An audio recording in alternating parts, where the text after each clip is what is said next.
नमस्कार। आज हम परिचर्चा करेंगे वाक्य शुद्धि के बारे में। आज का प्रेरक प्रसंग है, निंदक नियरे राखिए आंगन कुटी छबाय, बिन पानी साबुन बिना निर्मल करे सुभाय। अक्सर जो निंदा करने वाला व्यक्ति है उससे हम भी घबरा जाते हैं, उसकी आलोचना करने लग जाते हैं, उससे घृणा करने लग जाते हैं, उससे अपनी बोलचाल बंद कर देते हैं। लेकिन कबीर जी ने निंदक व्यक्ति को बहुत ऊंचा स्थान दिया है। कबीर जी का मानना है कि निंदा करने वाला व्यक्ति हमारी कमियों को, हमारे दोषों को बता देता है, जिससे हमें अपनी कमी को दूर करने का मौका मिलता है, हमारे जो दोष हैं उन्हें दूर करने का मौका मिलता है और हम अच्छे से अपने स्वभाव को सरल बना सकते हैं, अच्छा बना सकते हैं। इसलिए कबीर ने कहा है कि निंदक व्यक्ति को अपने आंगन के बीच में कुटिया बना करके रखना चाहिए। कबीर जैसे महान समाज सुधारक बहुत कम हुए हैं। बचपन से लेकर के आज तक हम उनको पढ़ते आए हैं, पढ़ते रहेंगे। लेकिन मेरा यह मानना है कि जिस व्यक्ति ने कबीर को पढ़ लिया उसने अपने जीवन में बहुत कुछ प्राप्त कर लिया, और जिस व्यक्ति ने कबीर को अपने जीवन में उतार लिया उस व्यक्ति ने सामाजिक रूढ़िवादित्व, आडंबरों, पाखंडों आदि का विरोध करना भी सीख लिया। तो हमें कबीर को पढ़ना ही नहीं चाहिए, अपने जीवन में उतारने का प्रयत्न भी करना चाहिए, कोशिश भी करनी चाहिए। आज हम पढ़ेंगे वाक्य शुद्धि के बारे में। वाक्य शुद्धि।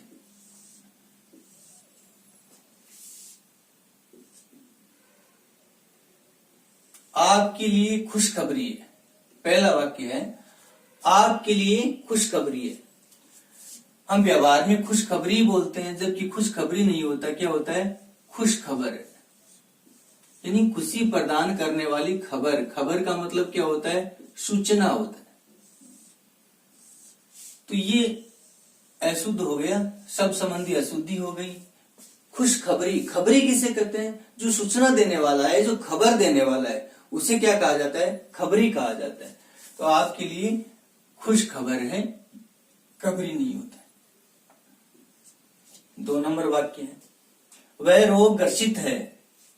वह रोगग्रस्त है। क्या होगा? ग्रस्त। ग्रसित नहीं होता, इत प्रत्यय का यहां अशुद्ध प्रयोग हुआ है। तो शुद्ध क्या होगा? वह रोगग्रस्त है। पिता पुत्र पर क्रोधित हो गया। क्रोधित न होकर के क्या होता है? क्रुद्ध होता है। क्या होता है? शुद्ध क्रुद्ध हो। व्यवहार में क्रोधित चलता है, जो अनुचित है, अशुद्ध है। ये शुद्ध हो गया। पिता पुत्र पर क्रुद्ध हो गया, ये शुद्ध वाक्य बनेगा।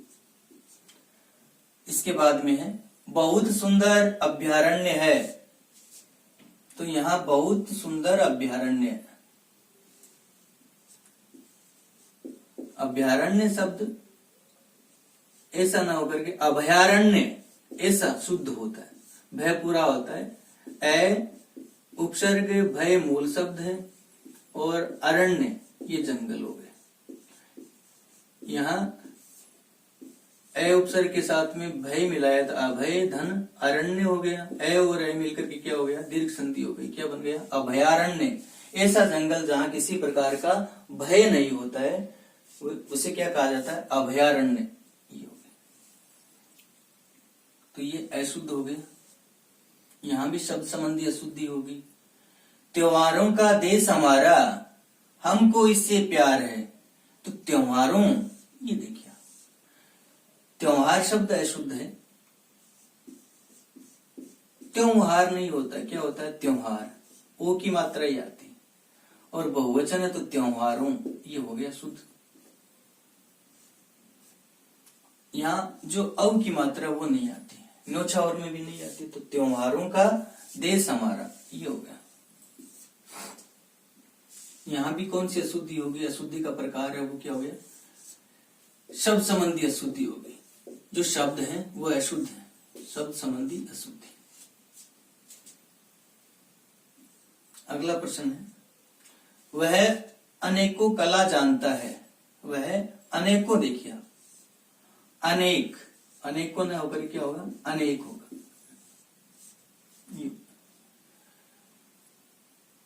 इन हालातों में चुनाव असंभव है। हालातों नहीं होता है, हालात एक वचन और बहुवचन, तो हालात और अनेक नित्य बहुवचन में प्रयुक्त होते हैं। अनेकों लोग रहते हैं ऐसा नहीं होता, अनेक हालात एक न होकर के बहुवचन में ही प्रयुक्त होता है, एक वचन में नहीं होता। उसका प्राण निकल गया, उसकी प्राण निकल गए, तो उसका प्राण निकल गया, यहां ना ऐसा ना होकर के उसकी प्राण निकल गए, ये वचन संबंधी हो गए। गए यहां उड़ना, उसके प्राण उड़ गया वाक्य में है, तो प्राण उड़ते नहीं है, निकलते हैं। यहां देखिए आप, एक था सुल्तान बड़ा नेक दिल और इंसाफ पसंद, ये कहानी सुनी होगी आपने। तो वहां प्राण पंखेरु उड़ गए, तो प्राण के साथ में पंखेरु आता है, ये ध्यान रखना। पंखेरु आता है तब क्या होता है, उड़ना आएगा।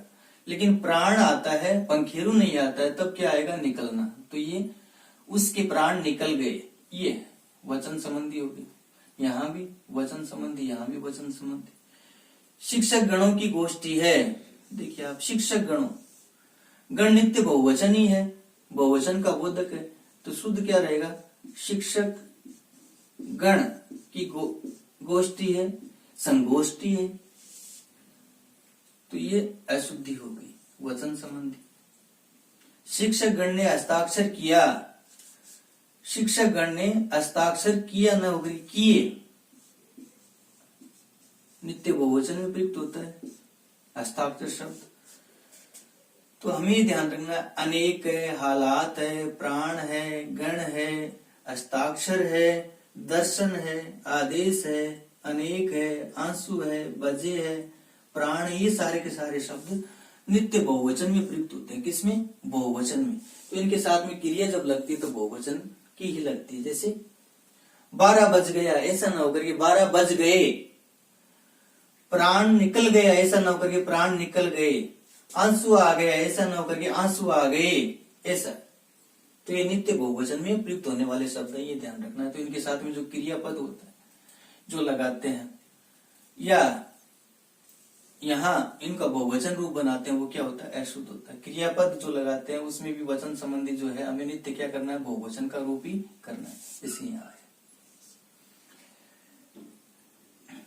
अगला निर्देश, वर्षाकालीन दिनों में कीचड़ हो गया, वर्षाकालीन दिनों में कीचड़ हो जाता है, ऐसा है। तो वर्षाकालीन ये समय का बोध कराने वाला है, और दिन भी समय का बोध कराने वाला है। तो या तो ऐसा कहें, वर्षा के दिनों में कीचड़ हो जाता है, शुद्ध वाक्य हो गया, या वर्षा काल में कीचड़ हो जाता है, ऐसा। तो वर्षा ये, तो यहां शुद्ध क्या करेंगे, वर्षा काल में कीचड़ हो जाता है, ऐसा कहेंगे। या दूसरे रूप में शुद्ध क्या होता है, वर्षा के दिनों में कीचड़ हो जाता है, ये शुद्ध हो गया। फिर है, वह रोज पानी से पौधों को सींचता है, वह रोज पानी से पौधों को सींचता है, तो वह रोज पौधों को सींचता है। अब सींचने की जो क्रिया होती है वो नित्य पानी से ही होती है, अमृत से सींचा नहीं जाता है। तो सींचने की बात आती है तो पानी शब्द का प्रयोग ही नहीं होता है। तो वह रोज पौधों को सींचता है, तो पानी शब्द है वह क्या, अनुचित है। यहाँ भी दिन शब्द का अनुचित रूप में, अनावश्यक रूप में प्रयोग हुआ है। तो वह रोज पौधों को सींचता है। दंगे में गोलियों की बाढ़ आ गई, तो गोलियों की बाढ़ नहीं आएगी, गोलियों की क्या होती है, बौछार होती है। तो दंगे में गोलियों की बौछार हो गई, बौछार हो, ये शुद्ध।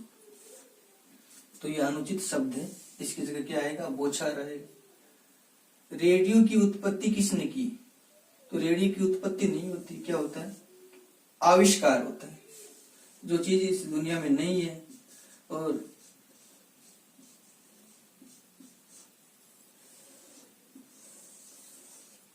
वह दुनिया में आ जाती है, उसे क्या कहा जाता है? आविष्कार कहा जाता है।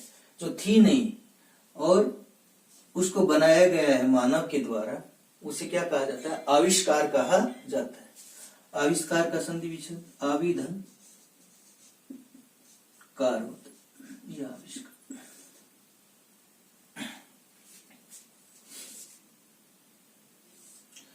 कंस की हत्या किसने की?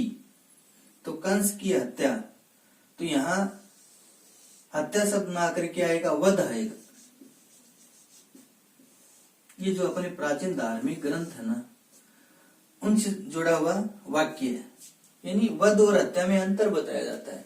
जब हम एकार्थक शब्द पढ़ेंगे तो उसमें भी आएगा हत्या किसे कहा जाता है और वध किसे कहा जाता है। वध का मतलब है जो अपराधी है उसको सजा दी जाती है, उसको मारा जाता है, तब तो वो क्या कहलाता है? वध कहलाता है। और हत्या, हत्या का मतलब क्या है? निरपराधी को जब मारा जाता है तब उसे क्या कहा जाता है? हत्या। और आजकल तो क्या हत्या ही होती है, वध तो होता नहीं है।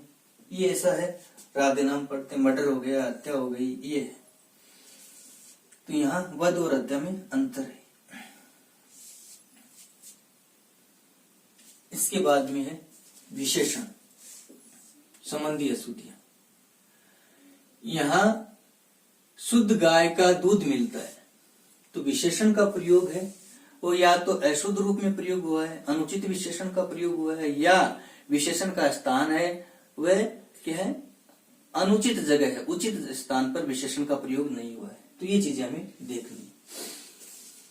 यहाँ शुद्ध गाय का दूध मिलता है, तो गाय शुद्ध नहीं होती है। एक बात तो हमें ये ध्यान रखना है, शुद्ध क्या होता है? दूध होता है। तो यहाँ गाय का शुद्ध दूध मिलता है, तो शुद्ध कहाँ आना चाहिए? ये दूध की विशेषता बतला रहे हैं, तो दूध का क्या हो गया? विशेषण हो गया। तो शुद्ध यहाँ ना आकर के क्या कहाँ आएगा? यहाँ आएगा। यहाँ गाय का शुद्ध दूध मिलता है, तो ये विशेषण संबंधी अशुद्धि हो गई। विशेषण का अनुचित स्थान पर क्या हुआ है? प्रयोग हुआ है। यह सबसे सुंदरतम साड़ी है, सबसे है वो भी क्या है? अनेक में से एक को श्रेष्ठ बताने के लिए। और सुंदरतम तम प्रत्यय का प्रयोग भी क्या है? सुपरलेटिव डिग्री के रूप में होता है, यानी अनेक में से किसी एक को अच्छा या बुरा बताते हैं तब होता है। तो ये दोनों ही साथ में आए। तो या तो हम ये कहें ये सबसे सुंदर साड़ी है तब भी शुद्ध है, या ऐसा कहें ये सुंदरतम साड़ी है, तो सबसे हटा देंगे ये सुंदरतम साड़ी, ये शुद्ध होगी। रेशमी कढ़ाई के धागे उत्तम होते हैं, रेशमी कढ़ाई नहीं होती। रेशमी क्या होते हैं? धागे होते हैं। तो कढ़ाई के रेशमी धागे उत्तम होते हैं, तो कढ़ाई के ये रेशमी जो शब्द है वो कहाँ आना चाहिए? यहाँ, धागे से पहले। धागे की विशेषता क्या? वो रेशमी है, तो कढ़ाई के रेशमी धागे उत्तम होते हैं, ये शुद्ध हो गया। अगला प्रश्न है, प्राय सभी लोग दुखी हैं। प्राय सभी लोग दुखी हैं, तो या तो ये कहें सभी लोग दुखी हैं तब भी शुद्ध है, या प्राय लोग दुखी हैं तब भी ये शुद्ध है। तो प्राय या सभी दोनों ही आना नहीं आएंगे। लोग की विशेषता क्या है? वो प्राय या सभी है, तो सभी को हटा दें, तो प्राय लोग दुखी हैं, ये शुद्ध हो गया। या दुखी और दुख में भी ध्यान देना है। ये दुख, ये देखिए, ठीक है, ये दुख है, इसमें विसर्ग आता है। दुखी में क्या है? विसर्ग नहीं आता है, ये ध्यान देना है। अगला वाक्य है, धोबी ने अच्छी चादरें धोई। तो चादरें, उसका विशेषण क्या है? अच्छी है, तो ऐसा तो नहीं हो सकता, यानी धोने की विशेषता होनी चाहिए। तो यहां धोबी ने चादरें अच्छी धोई, तो यहां जो अच्छी है वो कहाँ आना चाहिए? धोने से पहले आना चाहिए। धोने की विशेषता क्या है? क्रिया विशेषण। धोबी ने चादरें अच्छी धोई, ये है, ये शुद्ध होगा। अगला वाक्य, किसी और दूसरे डॉक्टर से मिलूंगा। तो किसी और दूसरे डॉक्टर से मिलूंगा, तो यहां तो ऐसा कहा जाना चाहिए या तो किसी और डॉक्टर से मिलूंगा या किसी दूसरे डॉक्टर से मिलूंगा। और दूसरे हैं, है ना, इनमें से एक शब्द का प्रयोग विशेषण रूप में होना चाहिए। तो किसी और डॉक्टर से मिलूंगा ये शुद्ध हो गया, दूसरे को हटा दें, या और को हटा दे किसी दूसरे डॉक्टर से मिलूंगा तब भी शुद्ध है। तो यहाँ दो विशेषण है डॉक्टर के लिए, दूसरा डॉक्टर और डॉक्टर, ये दोनों ही विशेषण के रूप में प्रयुक्त हुए हैं, लेकिन दोनों में से एक का प्रयोग होना था। इसके बाद में अधिकांश विद्यार्थी अशुद्धियों पर ध्यान नहीं देते। बहुत अच्छा वाक्य है, अधिकांश नहीं आएगा।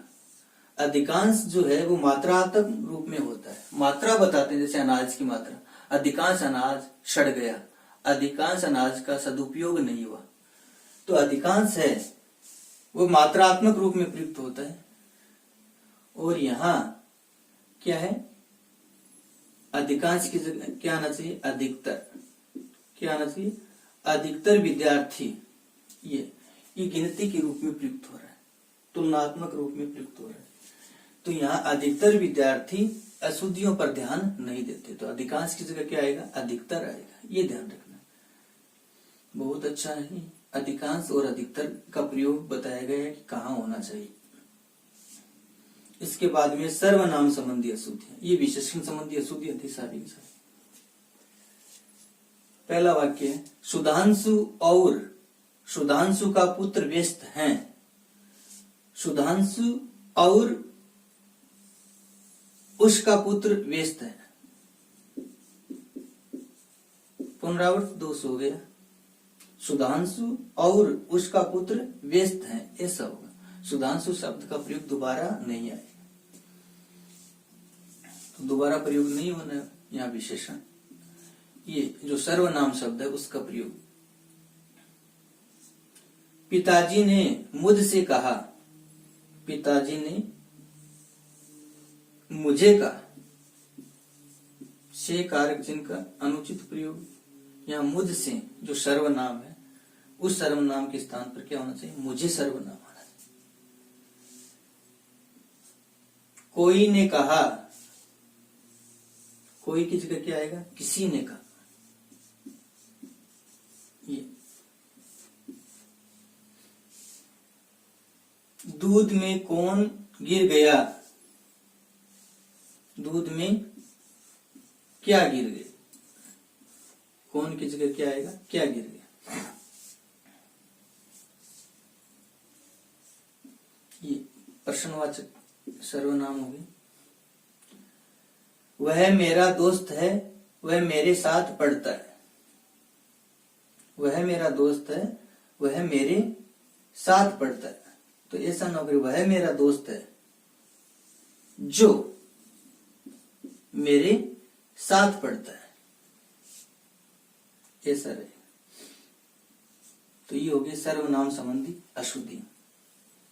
इसके बाद में उसने मेरा गाना वह घर देखा, उसने मेरा गाना वह घर देखा।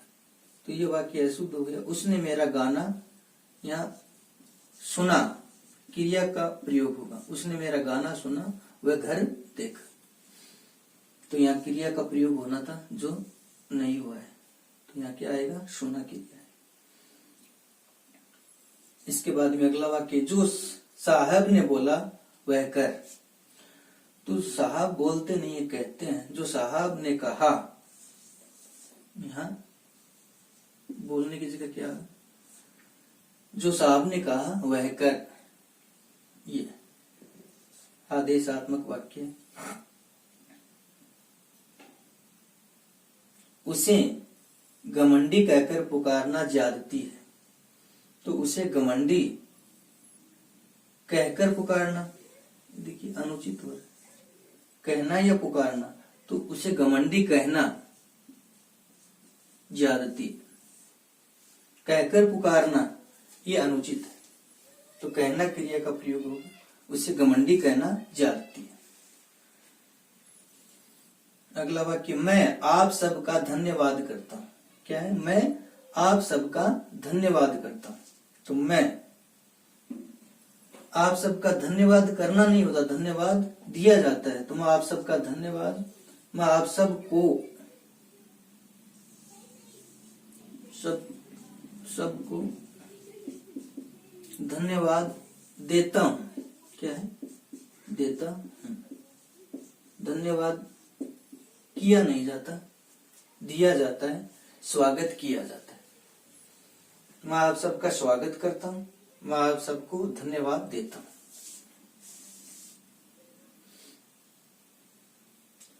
अगला है वाक्य, इस चिट्ठी में जो कहा गया है वह झूठ है। इस चिट्ठी में जो कहा गया है वह झूठ है। तो चिट्ठी में कहा नहीं जाता, लिखा जाता है। क्या है? इस चिट्ठी में जो लिखा गया है, क्या आएगा? लिखा गया है वह झूठ है। तो कहने की जगह क्या आएगा? लिखा। इस चिट्ठी में जो लिखा गया है वह झूठ है। ये सारे के सारे क्या हो गए? पांचों वाक्य क्रिया संबंधी अशुद्धि की हो गए। इस प्रकार अशुद्धि के प्रकार होते हैं। प्रश्न पूछा जाता है, कोई एक उदाहरण दे दिया, उसमें पूछा गया कि निम्न में इस वाक्य में अशुद्धि का प्रकार कौन सा है बताइए।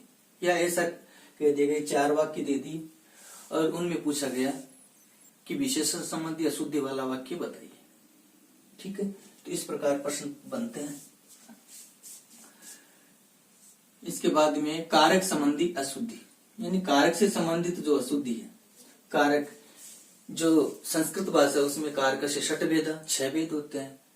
हिंदी भाषा में कारक के 8 भेद होते हैं। तो कारक के कारक चिन्ह संबंधी क्या है? अशुद्धि है। मैं सारी पुस्तक पढ़ डाली, तो मैं की जगह क्या आएगा? मैंने, कर्ता कारक हो गया। मैंने सारी पुस्तकें पढ़ डाली, ऐसा होगा। मैं की जगह क्या आएगा? मैंने। ये सर्वनाम है। उसने रतन नगर को देखा, तो रतन नगर को कारक चिन्ह नहीं आएगा। यानी जो संज्ञा शब्द आते हैं, जैसे जयपुर को देखा, व्यक्तिवाचक संज्ञा है। भारत को देखा, राजस्थान को देखा, तो वहां कारक चिन्ह का प्रयोग नहीं होता। तो उसने रतन नगर देखा, उसने जयपुर देखा, उसने भरतपुर देखा, उसने अमेरिका देखा। बिहारी सतसई की हस्त से लिखित प्रति सुरक्षित है, तो हस्त से नहीं आएगा, ये कारक चिन्ह है, उसका प्रयोग नहीं होना है। हस्त लिखित, हाथ से लिखी हुई है, हस्त लिखित। कौन सा हो गया? तत्पुरुष समास, करण तत्पुरुष हो गया। हस्त के द्वारा या हाथ के द्वारा लिखित या हाथ से लिखित, तो कारक चिन्ह नहीं आना है, समस्त पद बनना है। फिर है, यह पानी का कुआं कैसे सूख गया। तो पानी का कुआं हमेशा किसका होता है? पानी का ही होता है। ठीक है ना? तो यह पानी का कुआं कैसे सूख गया, यह कुआं कैसे सूख गया, तो सूखना है, पानी शब्द का प्रयोग नहीं होना है। ठीक है। वर्तमान में तो क्या पेट्रोल के कुएं भी मिल जाते हैं, लेकिन हर जगह उपलब्ध नहीं है। अखाड़ी देशों में जाते हैं तब देखने को मिलता है। अब तो बाड़मेर में भी अपने है, राजस्थान में। लेकिन प्रचलन की बात यह है कि कुआं है तो वो पानी का ही है, उसमें सूखता क्या? पानी है। इसलिए व्यवहारगत क्या है? वहां कुआं है तो इसका मतलब वो प्यास बुझाएगा। सूख गया तो कैसे प्यास बुझाएगा? तो यह कुआं कैसे सूख गया, ऐसा है, पानी का प्रयोग नहीं हो। आज बजट के ऊपर बहस होनी है, बजट के ऊपर नहीं, आज बजट पर बहस होनी है। बजट के ऊपर नहीं हो सकती, बजट पर बहस होनी है, ऐसा शुद्ध वाक्य होगा। तो ये कारक संबंधी अशुद्धि चल रही है। बाल्टी के अंदर पानी है, तो के अंदर न होकर के बाल्टी में पानी है, अधिकरण में पेपर, तो ये कारक संबंधी अशुद्धि होगी। इसके बाद में है, ये पूछा हुआ प्रश्न है, जो ये वाक्य हैं सारे के सारे जो हमने हल किए हैं, इस प्रकार की अशुद्धियां तो पूछी जाती है। कभी कभी इस प्रकार का प्रश्न भी आता है जो बहुत ही अलग है सभी से। पूछा हुआ प्रश्न है। मैं इतना मीठा चाय नहीं पी सकता। देखिए आप, मैं इतना मीठा चाय नहीं पी सकता। अशुद्धि तो नजर आ रही है कि यहाँ क्या होना है, इतनी, और यहाँ क्या होना है, मीठी। ये इतनी मीठी चाय नहीं पी सकता, ये शुद्ध तो हो गया वाक्य। लेकिन इसमें देखिए आप, विकल्प जो दिए हैं चार, उनमें कौन सी अशुद्धि है? पदक्रम संबंधी अशुद्धि भी नहीं है। देखिए क्रिया की बात करें तो ये दोनों क्रिया ही नहीं है। सर्वनाम, तो ये दोनों सर्वनाम नहीं है। चाय की विशेषता क्या है, मीठा, और मीठे की विशेषता क्या है, इतना या इतनी। तो यहाँ अनवीति संबंधी अशुद्धि है। कौन सी अशुद्धि है? अनवीति संबंधी। ये तो ये जो प्रश्न है उनसे भिन्न प्रश्न है, ठीक है ना। तो अनवीति का मतलब क्या होता है ये जानते हैं। अनवीति किसे कहा जाता है? तो भाव साम्यता को क्या कहा जाता है? अनवीति कहा जाता है, भावों की साम्यता। जब किसी वाक्य में कोई एक संज्ञा पद होता है, जैसे चाय क्या है, संज्ञा पद है, जातिवाचक है, संज्ञा पद है, उसके अनुसार जब अन्य शब्दों का प्रयोग होता है तो उसे अनवीति कहा जाता है। और उसको छोड़ करके जब भाव साम्यता की बात करते हैं तो अन्य पद कोई और होता है तो उसके अनुसार अगर अनवीति होती है, शब्दों का प्रयोग होता है, पदों का प्रयोग होता है, तब उसे क्या कहा जाता है? अनवीति कहा जाता है, भावों की साम्यता। तो संज्ञा पद के अनुसार, यह ऐसा कहें जब वाक्य में संज्ञा पद के लिंग, वचन, पुरुष, कारक किसी दूसरे पद के अनुसार परिवर्तित हो जाए, तब उसे अनवीति कहते हैं। क्या कहते हैं? अनवीति। लेकिन जब नहीं होते हैं तब उसे अनवीति को, तब उस अनवीति को अनवीति दोष कहा जाता है। यानी उसे क्या कहा जाता है? तब उसे अनवीति दोष कहा जाता है। ये तो यहाँ जो अनवीति है वह है अनवीति दोष हो गया। क्यों हो गया? कि यहाँ क्या होना चाहिए? चाय के स्थान पर मीठा होना चाहिए था। मीठी चाय, मीठे के स्थान पर मीठी, इतना के स्थान पर इतनी होना चाहिए। तो यहाँ प्रय विशेषण वाली बात भी लागू होती है। चाय की विशेषता है मीठी, मीठी की विशेषता इतनी, ये इतनी क्या होगी? प्रय विशेषण भी होगी। तो आज हमने परिचर्चा की उन वाक्यों के बारे में जो प्रतियोगी परीक्षाओं में पूछे हुए हैं, उन प्रश्नों के बारे में भी कुछ महत्वपूर्ण बातें हैं उनकी और परिचर्चा करते हैं। जैसे वह घर गया, तो वह घर गया शुद्ध है एक वचन में। वह घर गई क्रिया के रूप में ऐसा लिखा जाता है, ये भी शुद्ध है। वे घर गईं, देखिए आप यहाँ ये शुद्धि है, लेकिन गईं देखिए उस पे ये अनुस्वार का बोधक है जो चंद्र बिंदु में प्रयुक्त होता है। तो ये देखिए बहुवचन का बोध कराने वाला है। इसकी परिचर्चा पहले हमने कर ली थी। जैसे कहीं है, गहीं है, यहाँ जो ये अंकित चिन्ह है उसका नाम क्या है? दिखता तो अनुस्वार के रूप में है, लेकिन ये होता क्या है? चंद्र बिंदु। कहाँ धन ही, कहीं यहाँ धन ही, यहीं वहां धन ही, वहीं जहां धन ही, जहीं। तो ये अंकित चिन्ह है वो क्या है? अनुस्वार के रूप में प्रयुक्त हो रहा है, लेकिन वास्तव में है क्या? चंद्र बिंदु बहुवचन बोधक होता है। वे घर गए शुद्ध है। वह पढ़ता है शुद्ध है। वे पढ़ते हैं देखिए आप, ये हैं, ये एक वचन है और ये लगते ही क्या हो जाएगा? बहुवचन हो जाएगा। ये ध्यान रखना है। तो एक वचन और ये क्या हो गया? अंकित चिन्ह होते ही बहुवचन। वह यहां रहती, वह यहां रहता था शुद्ध है। वह यहां रहती थी, ऐसा करें तब भी शुद्ध है। वह यहां रहती थी बहुवचन के रूप में देखिए, वे यहां रहती थी ना होकर के थी। ये देखिए वह यहां रहती थी, ये बहुवचन है और ये थी क्या है? एक वचन है। तो कहने का मतलब हमें एक वचन का ध्यान रखना है और बहुवचन का ये ध्यान रखना है। थी एक वचन, थी बहुवचन, गई एक वचन, गई बहुवचन। इन बातों का हमें ध्यान रखना है जब हम परीक्षा में प्रश्न पत्र हल करते हैं। कभी कभी इस प्रकार की अशुद्धि होती है और हम ध्यान नहीं दे पाते, सोचते हैं कि बहुत सरल उत्तर है, अच्छा प्रश्न आया है, आसानी से हल कर देते हैं और वहीं गलती हो जाती है। तो यहाँ ये वचन का बोध कराने वाले जो हैं शब्द, जो वाक्य की पूर्णता का भी बोध कराते हैं, उनके बारे में हमें ध्यान से पढ़ना है और वाक्य को हल करते समय, पढ़ते समय इन बातों का हमें ध्यान रखना जरूरी होता है। कल आपके सामने पुनः एक नया बिंदु लेकर के उपस्थित होंगे। धन्यवाद। सत्यमेव जयते।